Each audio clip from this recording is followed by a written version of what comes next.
Well, thank you so much for those voice notes. And of course, that situation we will continue to keep an eye on. Well, moving along, the increasing frequency and intensity of climate-related physical hazards harbor a new set of complex risks for government and, of course, private companies. Now, that's according to independent climate finance researcher and specialist Dr. Nomhle Ngwenya. In an opinion piece penned by Dr. Ngwenya, she warns that severe weather events are becoming a national crisis. She also says that climate change is just as much a risk to South Africa as poor infrastructure and load shedding. Dr. Ngwenya joins us now in studio to discuss this matter further. Dr. Ngwenya, thanks for your time. Welcome to Morning Live. Thank you so much for having me. So at the moment, I guess we're right in it. Here we are in July, snow in Johannesburg, and I was actually sharing with our listeners and viewers earlier that I was in the US and they were recording record temperatures of heat for this time of year. So what is actually going on? So this is such an interesting question because I think we are all witnessing how climate change is becoming much more intense and frequent and also becoming a little bit more unpredictable to monitor. So what we've been seeing in the past couple of months is disruptive rainfall, couple of days snowfall in provinces that wouldn't even typically receive snowfall. So this relates to the intensity and the frequency of climate change, which is actually becoming unpredictable and becoming a massive social and economic crisis. So to that point, and I think this is the important part, if it is so unpredictable, it becomes difficult to mitigate against. Agreed. And, being in a developing country such as South Africa, there's lots of climate data. If you look at South African Weather Services, always on top in terms of communication and early warning systems. The challenge then becomes, how does government use that information to have things like early monitoring systems or use systems such as artificial intelligence in order so that we can monitor and mitigate, disasters. If you look at the KZN floods that happened last year, if you look at the disruptive, rainfall that's been happening in the couple of, weeks in Northern Cape, in KwaZulu-Natal, in Gauteng, we are actually seeing how, government really is mobilizing resources to post-disaster recovery, but not enough efforts is being done in order to have a proactive approach in order to mitigate some of the effects of climate change. Do you, in your research, have any sort of answers for that as to why government is reactive rather than proactive in this regard? This is such an interesting question because if we go back and we look at the Disaster Management Act, Act 57 of 2002, beautiful document in which clearly articulates how climate change, government was very well informed of how we will, being in a sub-Saharan region, which is very arid, we will have, droughts, we will have rainfall. But the problem then is the action, There is in our fiscal expenditure, we don't have anything that counters, climate change. We're not accounting for what could be the economic risks of climate change.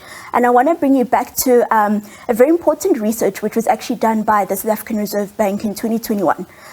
They did a Prudential Authority climate risk survey in which 80% of, participants agreed that climate change will have an impact on businesses. So already private sector has a core understanding of climate risks and its impacts being in a developing country.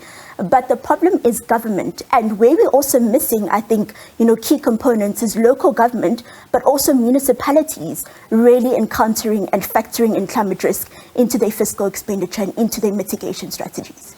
So if we take some of these events that have taken place, for example, the floods in KwaZulu-Natal a couple of years back, you look at that event and the economic cost of that, and wasn't that enough of a wake-up call for government to say, we need to find out what we could have done better and try to prevent this from recurring? Because not too long past that, we had another disaster. Agreed. So completely correct. We've had so many incidents of, various climate, disasters happening. But as you said, government's inability to be proactive. Instead, we are very reactive and we try to build a social cohesive society after disaster strikes.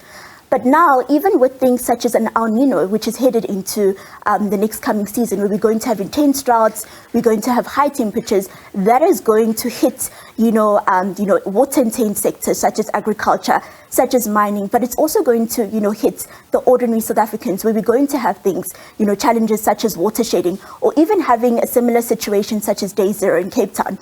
So it goes into government being proactive, but that's not being seen.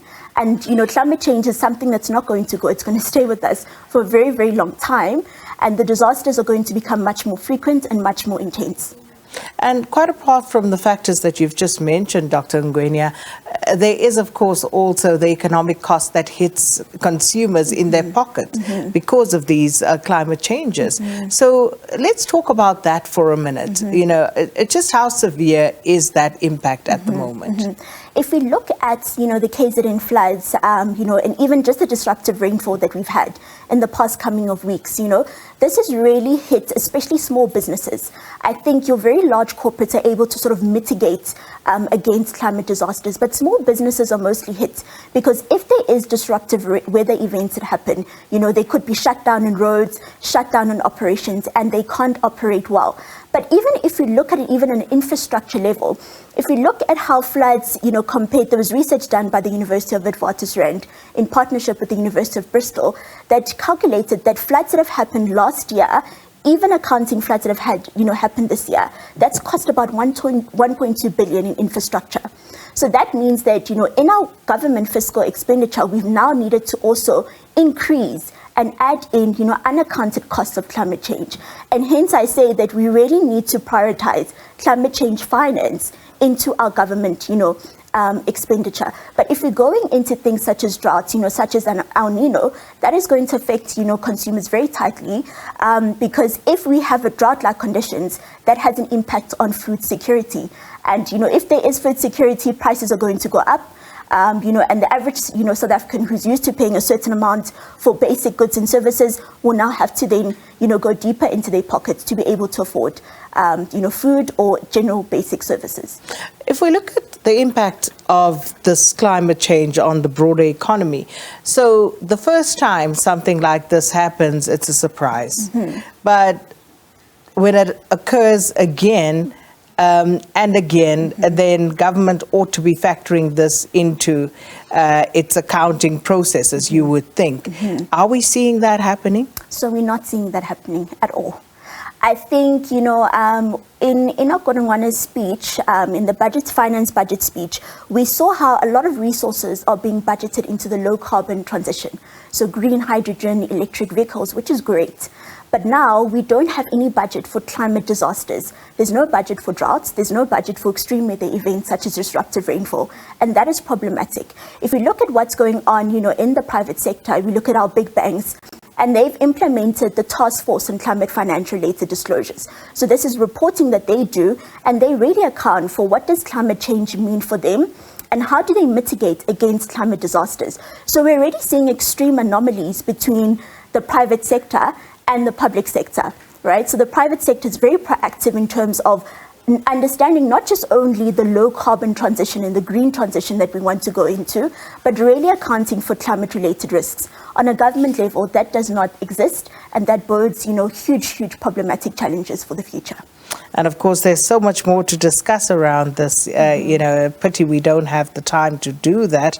But hopefully a conversation that we could continue at a later stage, because I'm just thinking of, some of the impacts that you've spoken about, but also just going forward, where does this leave South Africa as a country with such huge inequality, and how do we balance this? And that is quite apart from the conspiracy theories around climate change, when people still don't believe that it's a reality as well. So there's a lot still to discuss, but Dr. Ngwenya, we have to leave it there. Thank you so much for your time this morning. And that was, of course, independent climate finance researcher and specialist Dr. Nomhle Ngwenya speaking about severe weather events, and these are now becoming a national crisis.